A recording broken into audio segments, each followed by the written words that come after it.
महिल रोपण नामक एक दक्षिणी शहर के पास भगवान शिव का एक मंदिर था। वहाँ एक पवित्र ऋषि रहते थे और मंदिर की देखभाल करते थे। वे भिक्षा के लिए शहर में रोज जाते थे और भोजन के लिए शाम को वापस आते थे।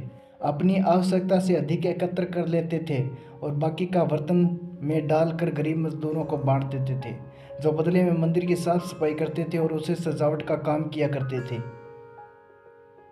उसी आश्रम में एक चूहा भी अपने बिल में रहता था और जो हर रोज कटोरे में से कुछ न कुछ भोजन चुरा लेता था। जब साधु को एहसास हुआ कि चूहा भोजन चोरी करता तो उन्होंने इसे रोकने के लिए सभी तरह की कोशिशें की। उन्होंने कटोरे को काफ़ी ऊंचाई पर रखा ताकि चूहा वहां तक न पहुंच सके, और यहाँ तक कि एक छड़ी के साथ चूहे को मार भगाने की कोशिश की, लेकिन चूहा किसी भी तरह कटोरे तक पहुँचने का रास्ता ढूंढ लेता और कुछ भोजन चुरा लेता था।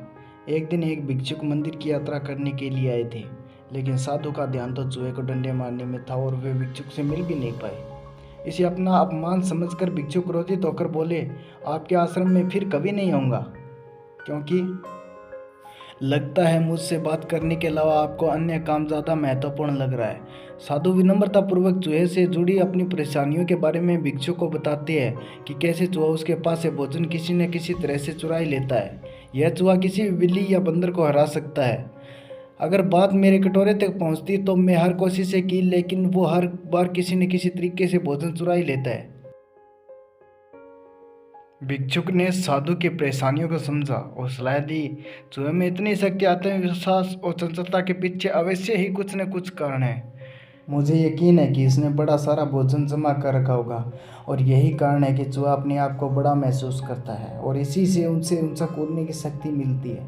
चूहा जानता है कि उसके पास कुछ खोने के लिए नहीं, इसलिए वो डरता भी नहीं है। इस प्रकार साधु और भिक्षुक निष्कर्ष निकालती है कि अगर वे चूहे बिल तक पहुंचने में सफल होते हैं तो वे चूहे के भोजन के भंडार तक पहुंचने में सक्षम हो जाएंगे। उन्होंने फैसला किया कि अगली सुबह वो चूहे का पीछा करेंगे और उसके बिल तक पहुंच जाएंगे।